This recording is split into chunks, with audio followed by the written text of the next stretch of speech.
Senator Hildegard Naughton. Thank you, Las Cahirlock, and I'd like to thank the Minister for attending this morning. I recently had the opportunity to talk to a retired nurse of senior standing who qualified from what was then the regional hospital in Newcastle, Galway, in the early 1970s. And she had been there from the mid to late 60s, and it's now, as we know, University Hospital Galway on University Road.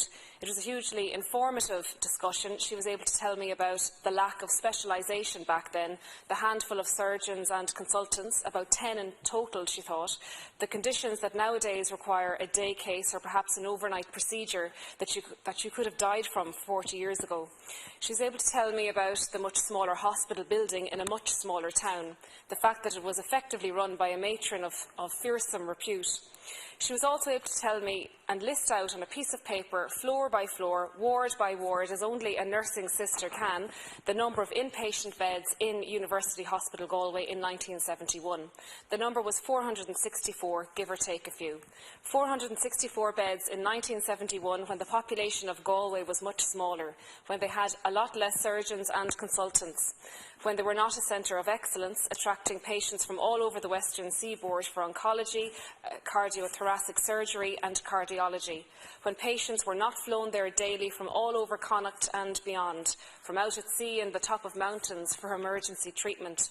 In the space of 45 years, University Hospital Galway has added just less than 100 inpatient beds to cope with all that. Now, of course, I accept that medical science has advanced and many people can now be seen as a day case that previously would have required admission.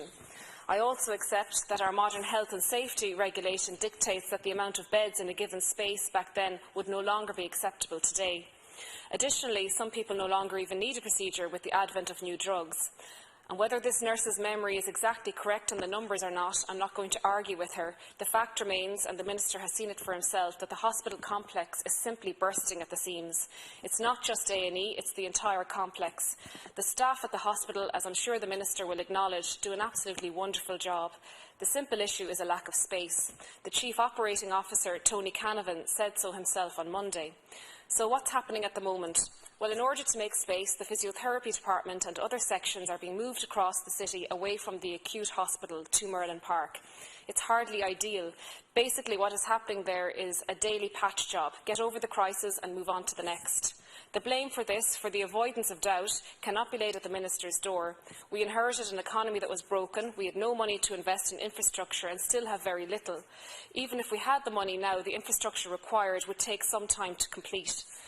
The problem in UHG is a manifestation of years of underinvestment, or when investment was made, the result was past its sell-by date when the doors were opened.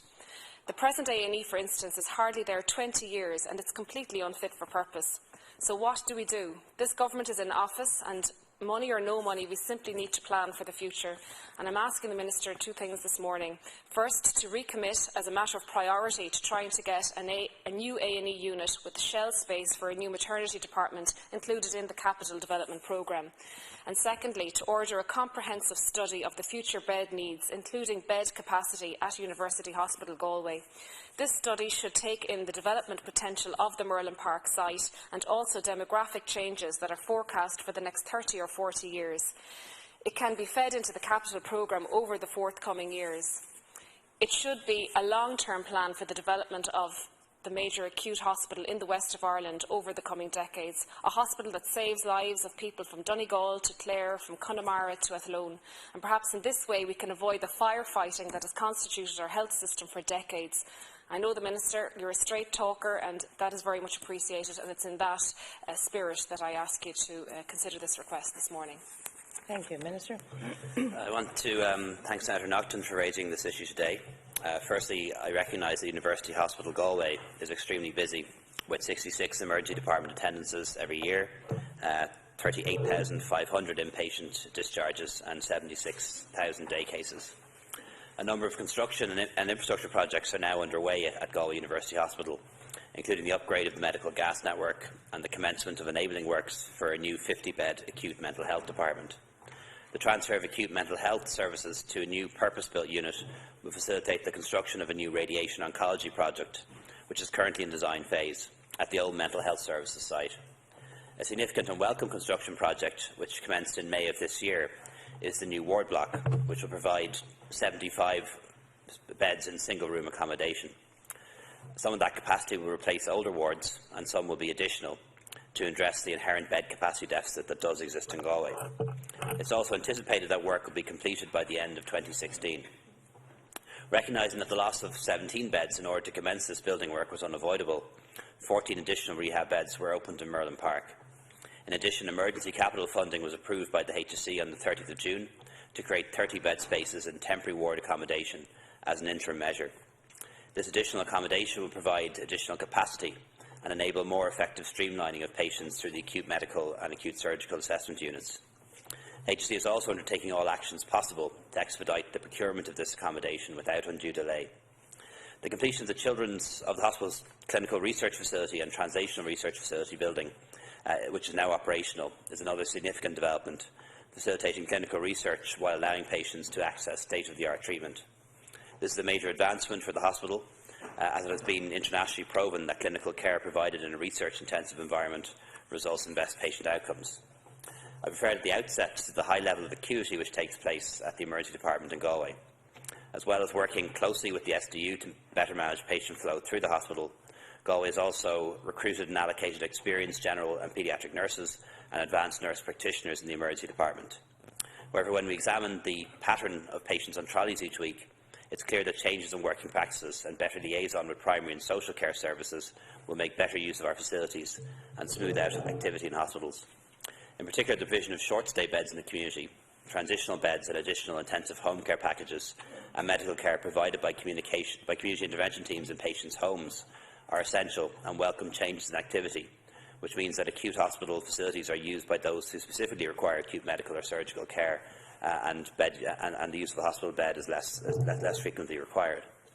However, I do acknowledge that the current physical infrastructure in the emergency department is not fit for purpose and requires investment. The HSE is concentrating on applying limited funding available for the infrastructure development in the most effective way possible to meet current and future needs across the overall acute hospital sector. There is limited funding available for new projects over the next multi-annual period, which runs from 2015 to 2019, but I am advised by the HSE that some funding is available to advance the development of plans to upgrade the emergency department at Galway University Hospital, and I will seek to have further funding for this project included in the 2016 to 22 capital plan. Thank you, Minister. Thank you. I'd like to thank the Minister for his comprehensive reply. My reason for raising this morning was to emphasise the importance of forward planning. In UHG, we've had over decades add-ons, dribs and drabs over the years, and it still hasn't been capable of dealing with the demands that has been placed on it. And I think we also need to look at, I suppose, a future plan, and to even look at the location, the city centre, congested location of UHG, and look at the potential for sites such as Merlin Park, which is in my view, underutilised. And I think if we have a long-term plan, I think the people and citizens accept, Minister, that you have no magic wand, but it is important that we carry out a review and look at the long-term plan, not only for Galway, but for the Western Seaboard, and how this facility can meet the demands of the citizens. Thank you, Senator. I think the Senator's points are well made. We're often kind of running to catch up in healthcare, and we're doing exactly the same now with the additional 30 beds going into the existing physio department in Galway, although that will make the patient experience much better, I hope, for patients this winter, having those additional beds in place. And of course the additional 75 bed ward block that's now under construction will be a big benefit to the area, and the fact that they're in individual rooms will mean risk of infection like MRSA and C. diff and so on is dramatically reduced. I think it's something that perhaps the hospital group may want to examine as to where they see the hospital in 20 years' time, to engage in some of that long-term planning. As you suggest, that work has actually been done in Cork for the hospitals there. We've just done that work for the maternity hospitals in Dublin, so perhaps there is a case for the hospital group to sail to doing some work as to where they would see the hospital and what hospital they'd like to have in 20 or 30 years' time.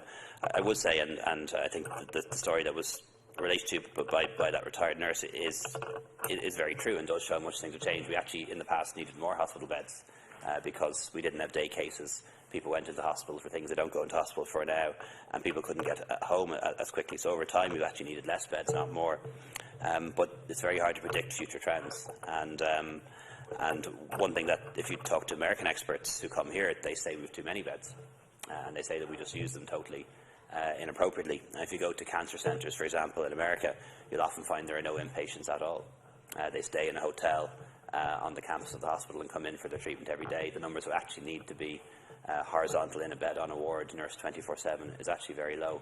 And we may yet find in the future that we don't need as many additional beds as we might think. Thanks, Minister. Thank you.